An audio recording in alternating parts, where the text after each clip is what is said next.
Olá pessoal, tudo bem? A gente vai começar mais uma aula, né, de R para análise de dados. E hoje a gente vai estudar um pouco sobre alguns comandos de lógica, né, um pouco de visualização de dados, também estudar um pouco sobre funções, algumas coisinhas sobre teste estatístico também, né? Vamos lá? Primeiro vamos carregar os pacotes. ggplot2,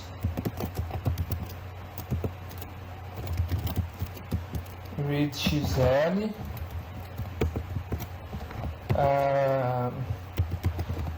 mas antes vamos começar bem básico aqui com alguns comandos de lógica.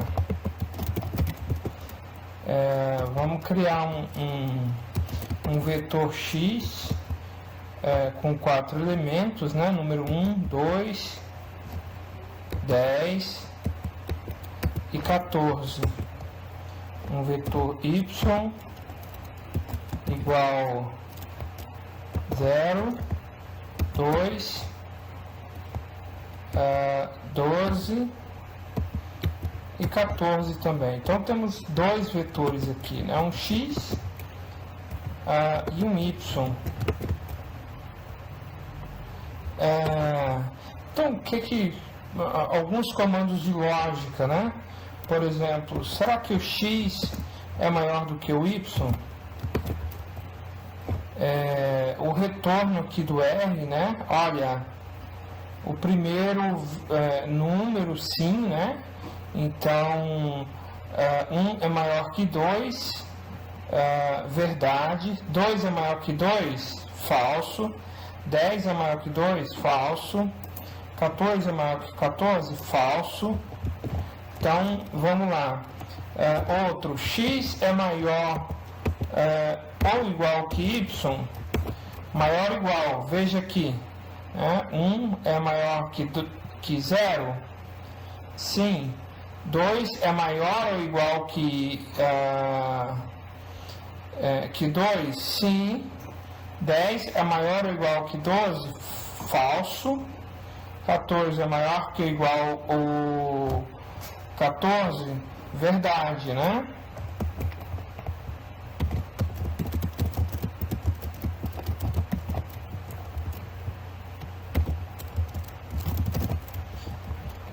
Tá, vamos lá, né? Mesma coisa aqui, x é menor que y, né? Falso, falso, true, né? Então, esse aqui, 10 é menor que 12, sim, né? Verdade.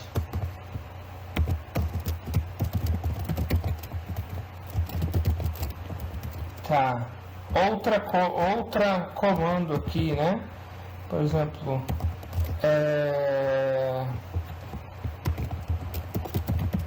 o x é igual, os elementos de x são iguais aos elementos de y, somente o 2 e o 14 são igual, né? Então, e veja aqui que para igual a gente usa dois sinal de igual, né? Outro comando, diferente de y,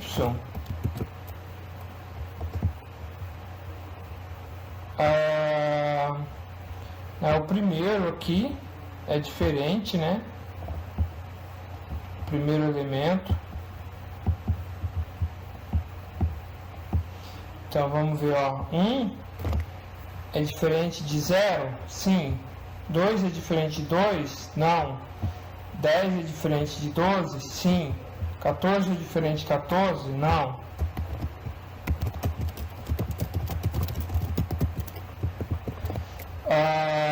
Beleza. Vamos ver aqui.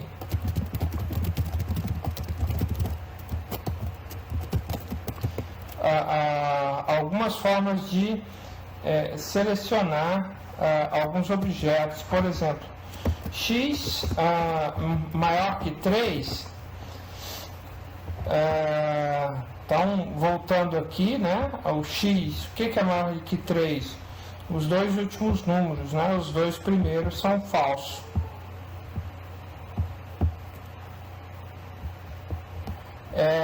Agora, por exemplo, vamos selecionar dentro dos elementos do x todos que são maior que 3. Olha, agora aqui, quando eu coloco esse comando aqui, ele já está retornando somente os valores que são positivos. Veja, o que é positivo aqui, né? O que é verdade aqui? Quais são os números que são maior que 3? Somente o 10 e o 14. Então, ele já retornou para mim somente o 10 e o 14.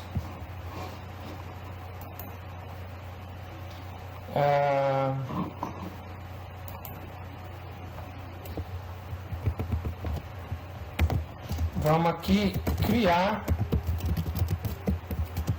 um data frame, que é uma planilha. Então, se a gente tem dois elementos assim, eles são do mesmo tamanho, a gente pode criar um data frame com esses elementos. Uma planilha, né? X, Y. O que é um X, Y agora? Ó, veja aqui. Eu criei uma planilha Z, né? Um data frame, e ele tem o meu X e o meu Y. Vamos dizer então que eu quero pegar somente uma parte do Z dentro da minha planilha Z, né? Eu quero pegar somente uma parte, então vamos dizer o Y, que é maior que 2. Qual que é a parte dessa planilha, né, utilizando o Y, que é maior que 2. Então, as duas últimas linhas dessa tabela, né? Quando eu rodo, é isso que ele retorna para mim, né? Ele retorna um subconjunto.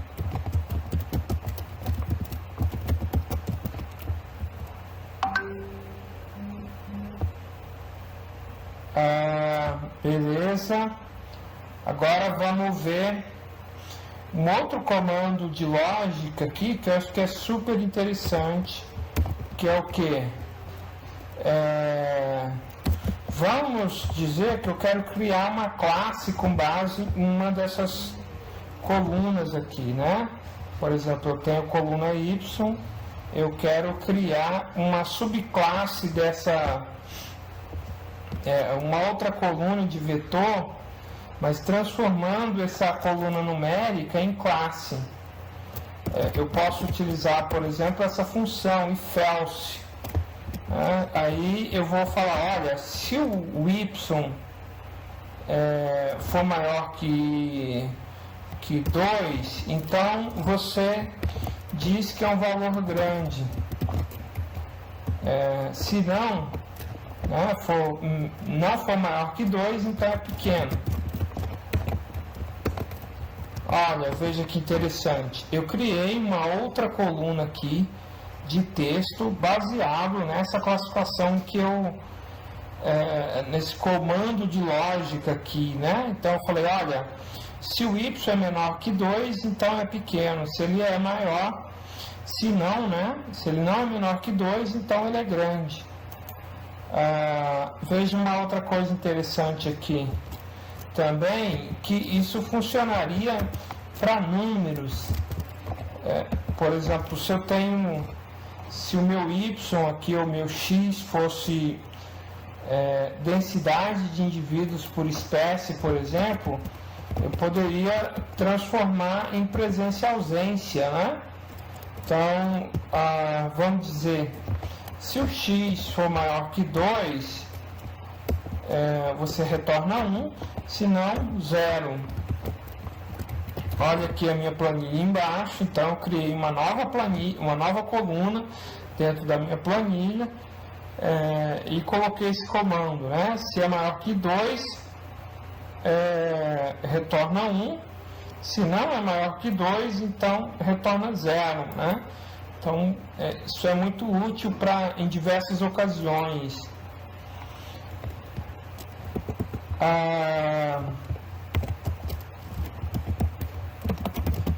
Vamos ver alguns exemplos aqui de funções no R, né? Por exemplo, vamos criar aqui um vetor que ele é uma moeda. Então, a moeda tem cara e tem coroa, né? Quais são as duas opções que a gente tem ao lançar uma moeda, cara ou coroa, né? Então, temos aqui um vetor com 2 elementos, né? Esse vetor se chama moeda e ele tem cara ou coroa, né? São as duas únicas opções que eu tenho nesse vetor. Vamos mostrar, se a gente jogasse uma moeda aleatoriamente para cima, qual que é a probabilidade de cair cara, qual a probabilidade de cair coroa? 50%, né? Vamos testar isso. Ó, uma das formas de fazer a amostragem no R é usando essa função sample, né? Ó, eu quero amostrar né, dentro do elemento moeda, quero tirar uma amostra. Moeda, não tinha carregado. Moeda. Cara. Vamos rodar de novo. Coroa. Coroa. Cara. Cara. Coroa. Então, é uma amostragem, uma função que faz uma amostragem aleatória. Nós vamos dizer aqui que eu queira fazer esse lançamento de moeda várias vezes, né? Vamos olhar aqui, ó, sample, moeda, eu quero 10 vezes. Então, para lançar 10 vezes, eu preciso para ele retomar o valor, para ele retomar, fazer uma amostragem com reposição, né? Ou seja, se eu tenho só duas opções, eu preciso de fazer reposição. Vamos fazer aqui, ó. E ele fez para mim, né, uma amostragem aleatória de 10 vezes com cara e coroa.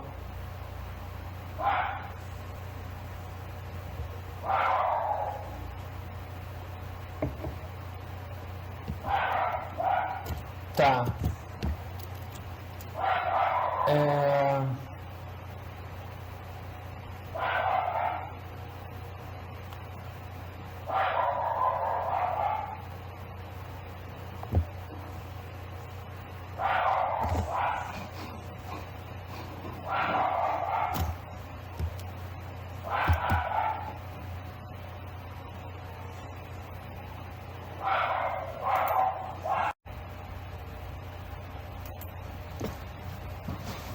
Pessoal, vamos continuar aqui, né? Então, vejam aqui que eu tenho o lançamento de 10 vezes da coroa, né? Então, eu tenho aqui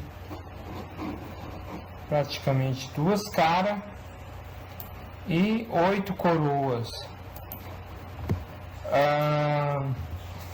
Tá. Olha, vamos guardar isso aqui no objeto chamado A, né? O A é o nome que eu estou dando aqui para esse vetor, e eu quero resumir isso aqui, né? Então, será quantas vezes caras que saiu?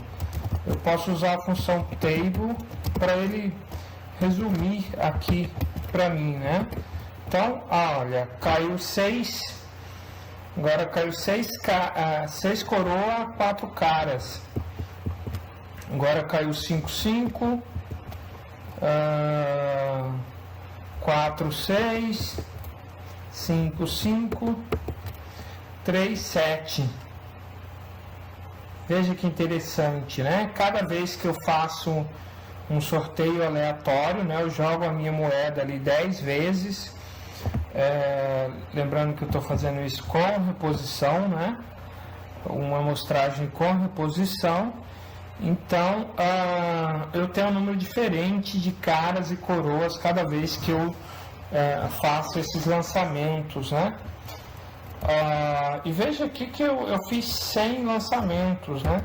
Mas eu fiz 10 lançamentos, mas poderia ser 100. Olha aqui, quando eu faço 100 vezes, né, a variabilidade aqui é muito menor, né? 48, 52, 49, 51, né? Então veja que, né, quanto mais vezes eu jogo a minha moeda, mais próximo ela se aproxima proporcionalmente, né? Ela se aproxima do teórico, que seria, né, 50% de probabilidade de eu ter cara ou coroa. Tá, mas veja aqui que eu posso resumir essas questões aqui e criar uma função aqui para né, melhorar um pouco essa sistematização do jogo de moedas, né? Então, para criar uma função, o que eu preciso?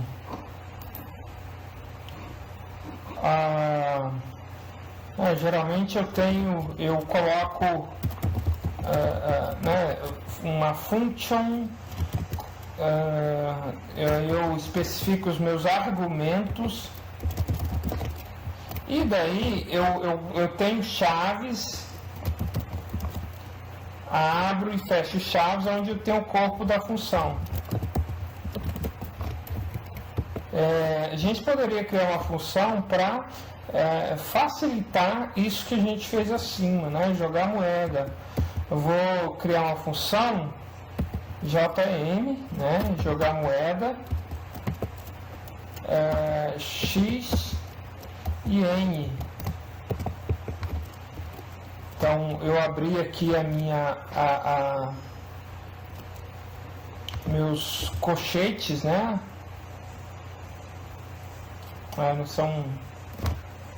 São chaves, né? Minhas chaves.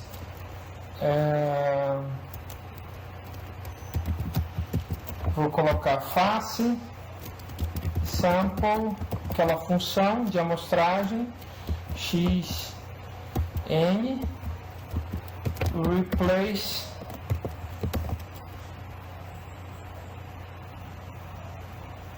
true.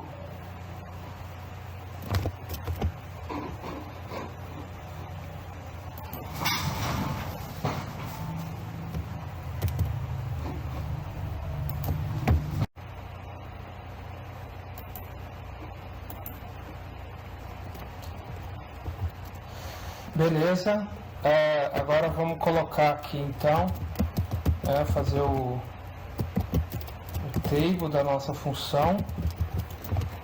Pronto, né? Agora temos uma função pronta para fazer o lançamento da moeda.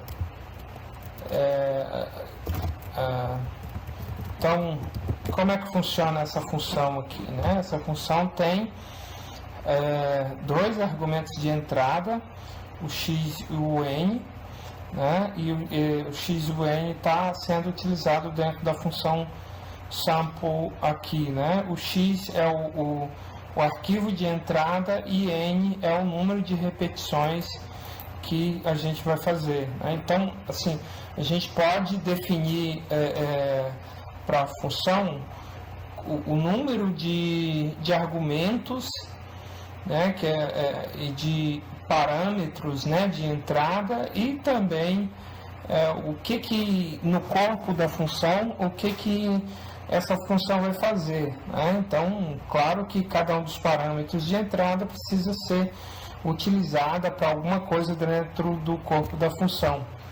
Tá, vamos testar aqui essa função. Tá, função JM, tá, carreguei ela. Qual que é o meu valor X ali, né? É a minha moeda, que é aquele arquivo que eu criei, né? O que tem dentro de moeda? Cara, coroa. Tá, agora o N, né? Vamos fazer aqui 2 vezes. Tá, 2 vezes. Então saiu cara, coroa. Colocar 4 vezes, 3 cara e 1 coroa. 20 vezes, 12 vezes cara, 8 vezes coroa. Podemos fazer isso aqui 2.000 vezes. Olha, saiu 1.020 caras, 980 coroas. Veja que foi quase 50-50, né?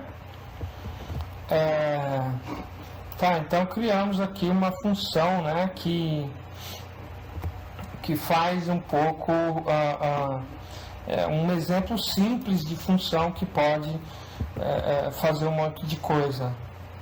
Tá, uma outra função que a gente pode fazer é, por exemplo, um loop. O que é um loop, né? Um loop é uma coisa que vai repetir, várias vezes, uma forma de repetir uma mesma coisa várias vezes, mudando algum parâmetro de função. Então, eu vou mostrar aqui uma forma, né, um exemplo simples de criar um loop, né?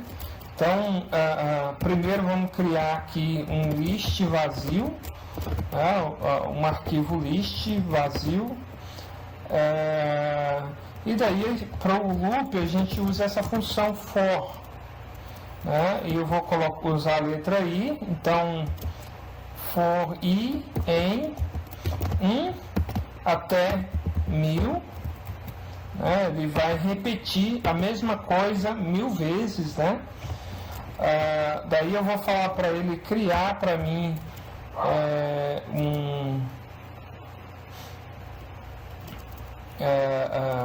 a JM, né, que é a função que a gente acabou de criar, moeda e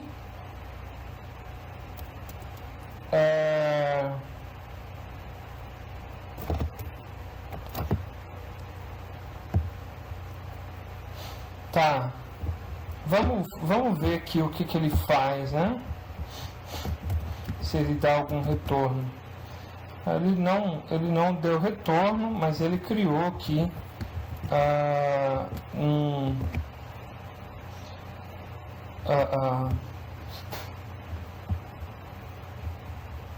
o arquivo R ali, né, que deu, criando ali 400 e rodando 1000 vezes, 414 cara,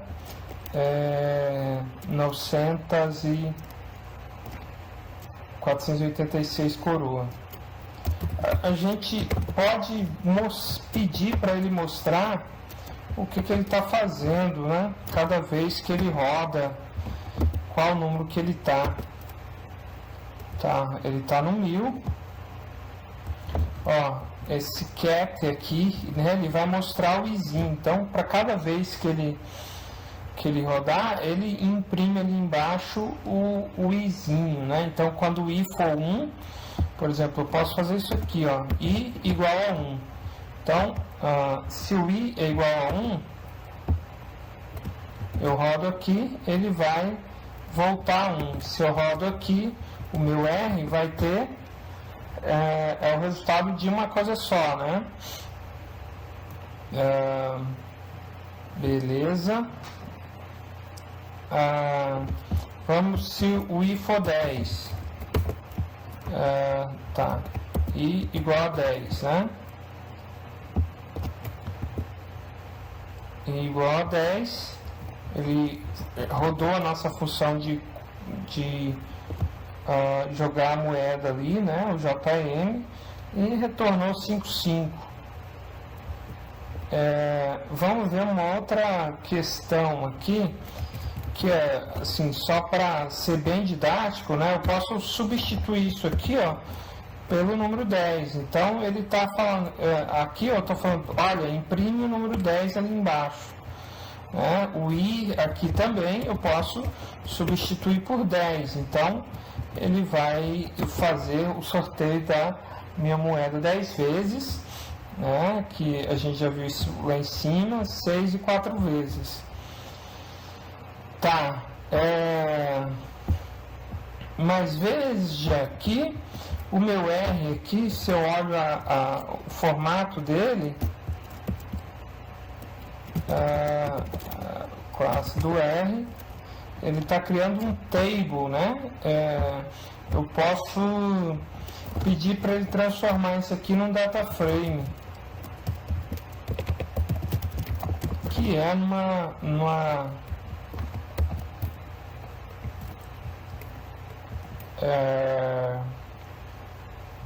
uma tabela, né? Ó, então, quando eu peço aqui, ele já pedi para ele transformar isso em um data frame, né? Se eu repetir, olha, o class aqui do R, ele vai falar que é um data frame, é uma planilha. Então ele criou, né, com duas colunas, uma coluna chamada face, né, que é cara coroa, e a frequência, né, quanto que saiu cada uma. Tá, aí eu quero saber, eu preciso guardar nessa planilha aqui o N, né, ou seja, qual foi o N que cada um, o N total, né, ou seja, se for 1, então vai ser muito provável que aqui eu tenha, né, apareça só coroa. Então, mas quando o I, né, se eu jogar 10 vezes, então pode ser que seja igual isso aqui, né, 6 coroa, 4 caras. Então eu vou falar assim, ó, ele está criando para mim esse data frame aqui, essa planilha. Eu vou falar, olha, mas você guarda para mim o I. Eu vou chamar o I, isso de N, né? Então, posso criar aqui, ó, catch, tá? Eu estou pedindo ali, né, 10. Agora saiu 7,3. E aqui eu estou repetindo esse lançamento aqui, né? Foi 10 vezes que eu joguei. Então, olha aqui, eu criei aqui uma coluna chamada R, chamada N, que é o número de vezes, né, que eu criei. Então 10 vezes jogado, aqui saiu 7, beleza? Então, só que aqui para essa função eu preciso usar essa letra aqui. Eu estou falando para ele que vai ser um I, né? Então, olha, aí eu substituo o I aqui. I. Vamos ver o que ele vai fazer.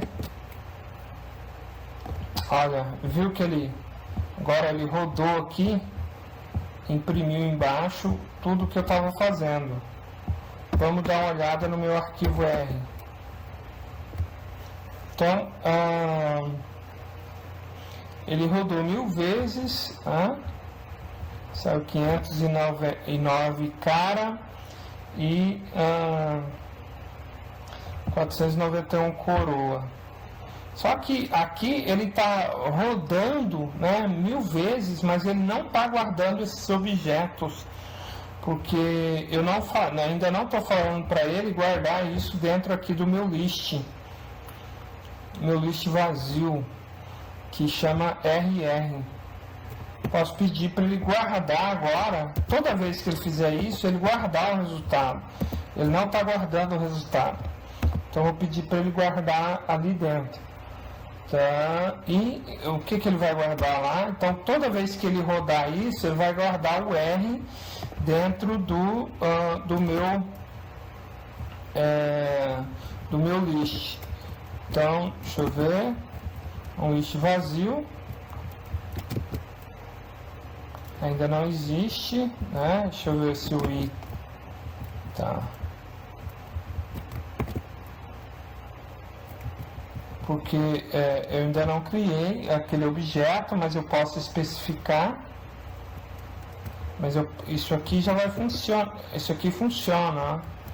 Então, e agora, então eu criei ali dentro do meu list vazio o objeto número 1000. Quando eu peço para ele, ele retorna para mim aqui embaixo. Enfim, é mais ou menos assim que funciona. Vamos rodar aqui. Então eu tenho um list vazio e vou rodar isso aqui. Pronto, ele terminou de rodar. Só que quando a gente olha aqui o list, olha lá, tem muita coisa no list, né? Primeiro o objeto 1000 é uma planilha, o objeto 999 é outra planilha. Então ele guardou isso, todas as 1000 simulações que ele fez, ele guardou a proporção ali. E veja o que é interessante, né? Eu estou falando aqui de i, mas eu poderia trocar esse i por qualquer outra letra, né? Não precisa ser necessariamente i, né? Então é só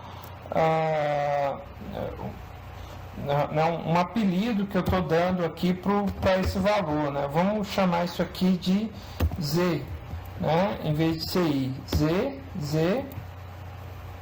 Então, esse for, tá, vai falar para mim, ó, toda vez que for o z de 1 a 1000, faça isso, né? É a função ali que eu estou pedindo para ele repetir. Então, vamos, mesma coisa, eu troquei o i por z e vai funcionar perfeitamente. Tá, agora eu posso dar uma olhada nesse resultado aqui, ó, RRF igual, fazer um do cal, porque eu tenho ali 1000 data frames dentro daquele list. Eu vou fazer um airbind,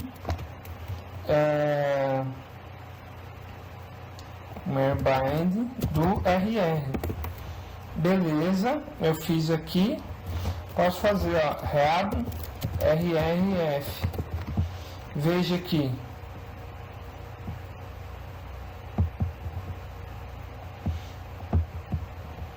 Então, quando o i foi 1, né? Na verdade, o z agora saiu cara. Quando o i foi 2, saiu duas coroas. Quando o i foi 3, o z, né? Ou seja, o n de aleatorização foi 3, saiu duas coroas e uma cara. Assim por diante. E se eu olho aqui a dimensão do meu RRF, vai ser próximo de 2000, 1998, porque somente quando eu aleatorizei 1 e 2, valores que saiu coroa, né, para os dois. Todos os outros não saiu só cara e nem coroa, então por isso que é 2000 menos 2. Tá. Vamos fazer um plot desse resultado. Já plot RRF é o nosso arquivo, né? N no X e frequência no Y, né? Posso fazer X igual N, né? Então, o N ali no eixo X e o frequência no eixo Y. GeoPoint.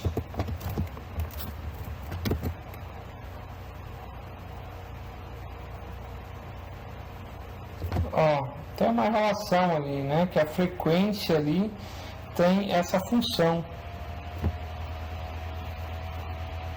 Mas o que eu não tô, ou seja, né?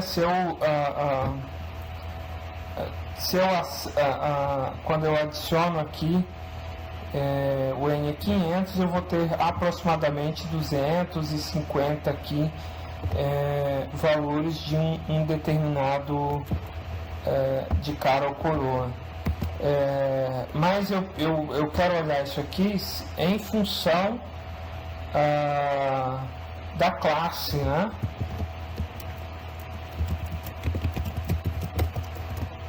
Quero separar isso aqui para cara e coroa em gráfico diferente. Então faço um face grid e coloco aqui, né, um face, que é aquela coluna que a gente criou dentro do nosso planilha ali, que ficou mais ou menos parecido.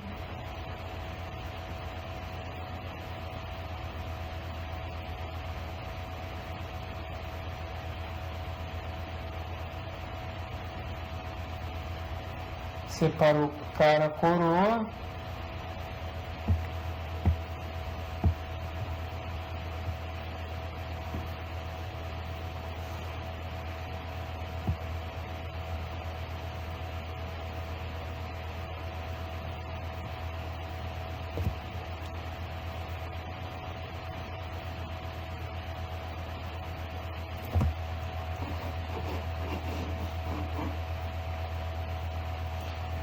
Tá. Eu estava querendo olhar uma coisa aqui, que é a proporção, né? Que eu estou pegando um número, mas eu acho que uma coisa que eu estava interessado em olhar se a proporção se aproximava de 50% ou não. Então, vamos colocar aqui, ó, Z igual a 10, e rodar aqui, né, a nossa função joga moeda. Olha, saiu 7 e 3. Se eu dividir isso aqui pelo valor de Z, quanto que vale Z? 10, quanto que vai dar, né? Vai mostrar pra gente mais ou menos a proporção, né? Isso aqui ele já fez aleatório de novo, mudou o resultado. Mas olha aqui saiu quanto, né? Aqui saiu 5 caras, 5 coroa. Então, dividido pelo total dá 50%, né? Então, a mesma coisa de eu dividir, nesse caso aqui, 7 dividido por 10 e 3 dividido por 10, né? O total foi 10, então eu tenho 70% de uma coisa, 30% de outra. Tá, vamos ver como é que mudou isso aqui. Refazer tudo. Tá, e agora eu tenho um gráfico aqui que é interessante, que mostra para mim algumas coisas. Vamos dar uma olhada? Veja que quando eu faço uma aleatorização, né, jogo cara coroa poucas vezes, 5, 10, 15 vezes, existe uma pequena probabilidade de que, se eu jogar 10 vezes, todas as vezes aleatoriamente sejam cara, né, ou que todas as vezes aleatoriamente seja coroa. Mas a partir, se eu jogar isso, né, a moeda muitas vezes, veja que eu vou reduzindo essa variação, e até que, por exemplo, quando eu jogo ela 1000 vezes, a maioria dos valores vão ser aproximadamente 50% cara, 50% coroa, né? Aqui o valor 0,5, indicando que é 50%. Então, isso aqui é um gráfico, né? Uma aleatorização que indica um pouco a importância do tamanho da amostra. Né? Por que é importante ter uma amostra grande, né? Se eu vou coletar dados no campo, por que é importante eu ter muitas parcelas? Porque se eu tiver poucas parcelas, somente eventos aleatórios podem deslocar, né, um tratamento para um lado e outro para o outro, né? E eu encontrar uma diferença significativa, mas isso pode ser explicado, né, só pelos fatores estocásticos do ambiente, né, pela variação aleatória. Tá bom? Agora finalizamos isso.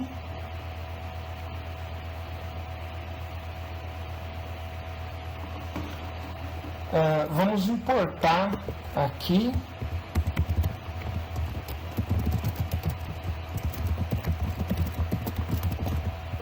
uma planilha. Eu vou copiar aqui de outro script, né, o caminho da minha pasta ali. Tá, vou ir aqui, né, naquela pasta de trabalho que a gente estava tendo. Deixa eu ver, scripts, dados, inventário, planilhas, né? Temos aqui aqueles conjuntos de dados que a gente utilizou nas aulas passadas. PT igual,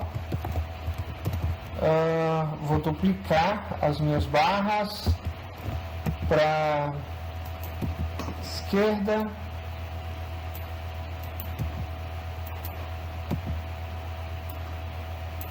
estou mostrando ali o caminho da pasta que eu estou trabalhando, né, onde está a minha planilha que eu quero importar. Beleza, quase acabando de duplicar as barras. Pronto, dupliquei. Vou colocar o diretório PT. Pronto, vou olhar o que tem ali dentro do meu diretório. Tem a minha função, minha planilha, né, o master inventário, chamar ela de D. Vou usar o read Excel para importar a minha planilha XLSX do Excel. Pronto. Agora vamos dar uma olhada aqui, né, fazer um head da minha planilha. São aquelas variáveis que a gente estava trabalhando, né? DAP, lat, long, gênero, espécie, família, e as duas outras variáveis, né? Média de densidade da madeira e biomassa acima do solo. Ótimo. Para cada uma das árvores, né?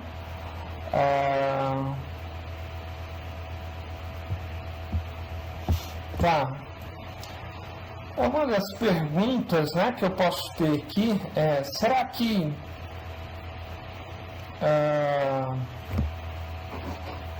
indivíduos com maior ou menor densidade da madeira, eu tenho uma tendência de que indivíduos com maior densidade da madeira têm, em geral, maior biomassa, né? Porque às vezes os indivíduos de menor biomassa, eles podem ser maiores também, né?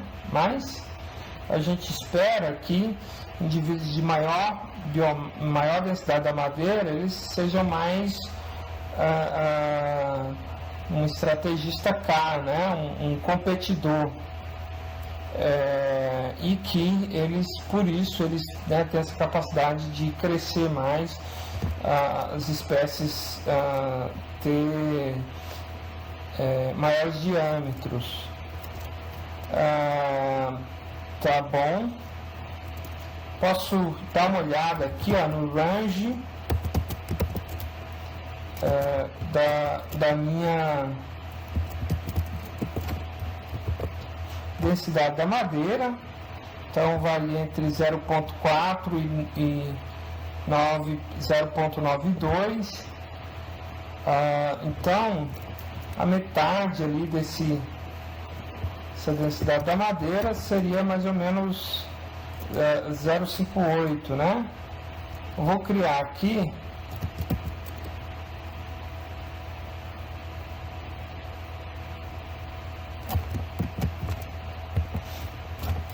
então veja que os valores meus valores de densidade é uma variável contínua, né? São valores numéricos ali que está variando entre 0 e 1, né? Entre 0 e 9 e pouco, né? Que é isso aqui, esse range, né? É uma coluna com valores numéricos que varia entre 0,24 a 0,92. Eu vou usar aquela função que a gente aprendeu para falar, olha, se a densidade da madeira for maior do que 0,58, então temos alta, né, densidade da madeira alta, se não baixa. Veja, então todas as vezes que um valor de densidade da madeira foi maior que 0,58, ele está assumindo o valor, esse vetor aqui, nessa classe alta, e toda vez que for menor, ele vai ser baixa. Vamos dar uma olhada aqui, ó, ggplot d arrays wdc, essa coluna que a gente criou ali com dois vetores, né, alta e baixa, em função da biomassa, né? Biomassa de cada uma das árvores. Vamos fazer agora um box plot. Box plot. Dá uma olhada nesse gráfico.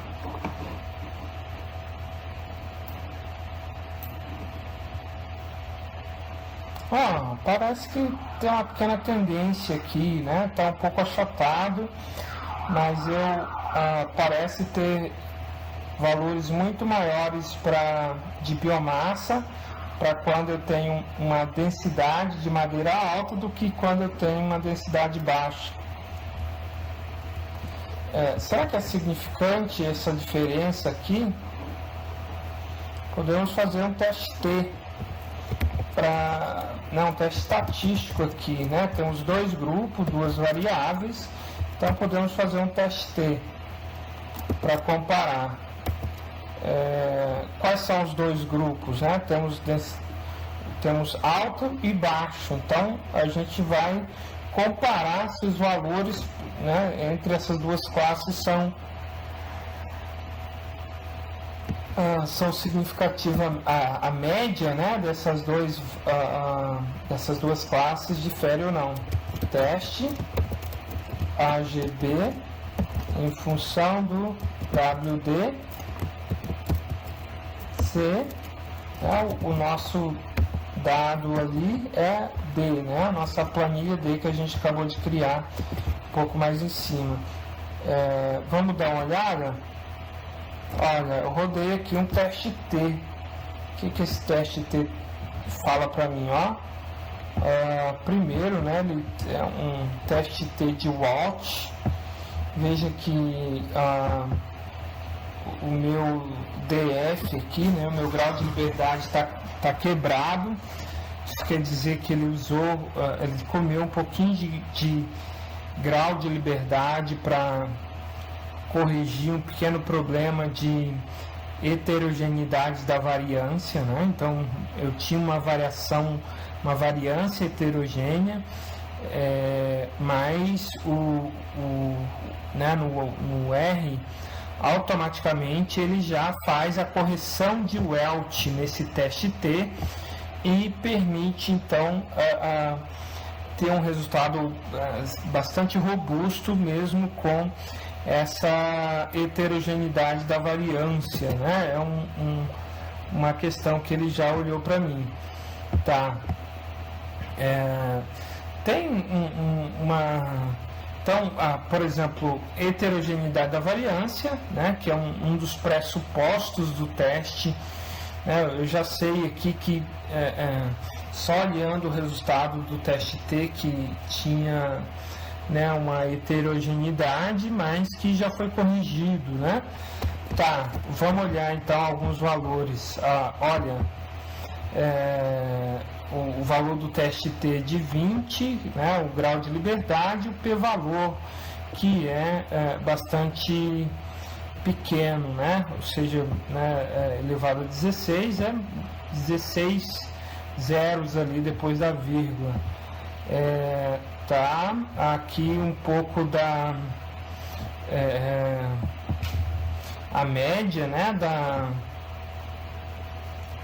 da biomassa para as árvores que têm alta densidade da madeira, e a média então 4 toneladas, né, por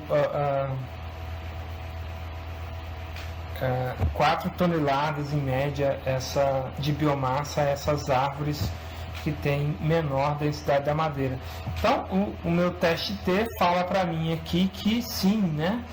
É significativo, p-valor bem baixo, eu tenho automaticamente, né? Eu posso afirmar que eu tenho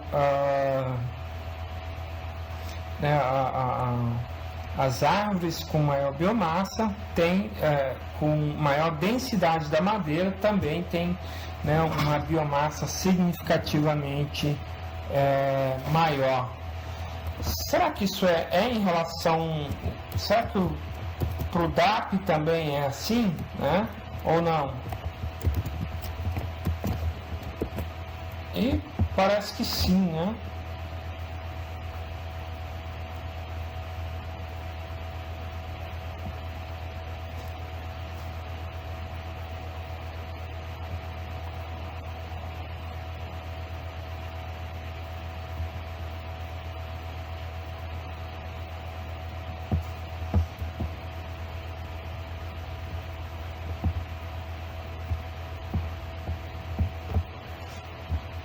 Isso aqui é contrário aqui, né? Na verdade, a média dos DAP para os indivíduos com alta densidade 63 centímetros e com baixa densidade próximo de 66 centímetros, né? Muito pequena essa diferença, mas o que o teste T está falando para mim é que é significativo, né? O meu N, o meu grau de liberdade é muito grande, então está significativo, e parece que então indivíduos com baixa densidade da madeira estão tendo um diâmetro um pouquinho maior, mas mesmo nem por isso, né, isso está impactando tanto a biomassa, né? Parece que a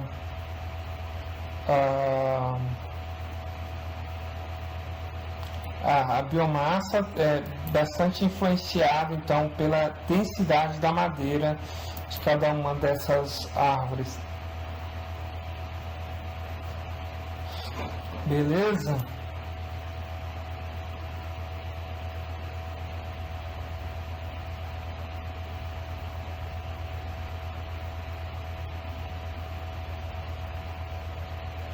Pessoal, acho que por hoje é isso, né?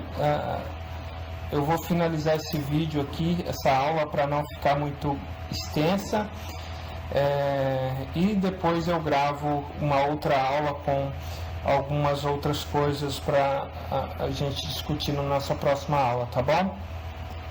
Abraço, tchau, tchau.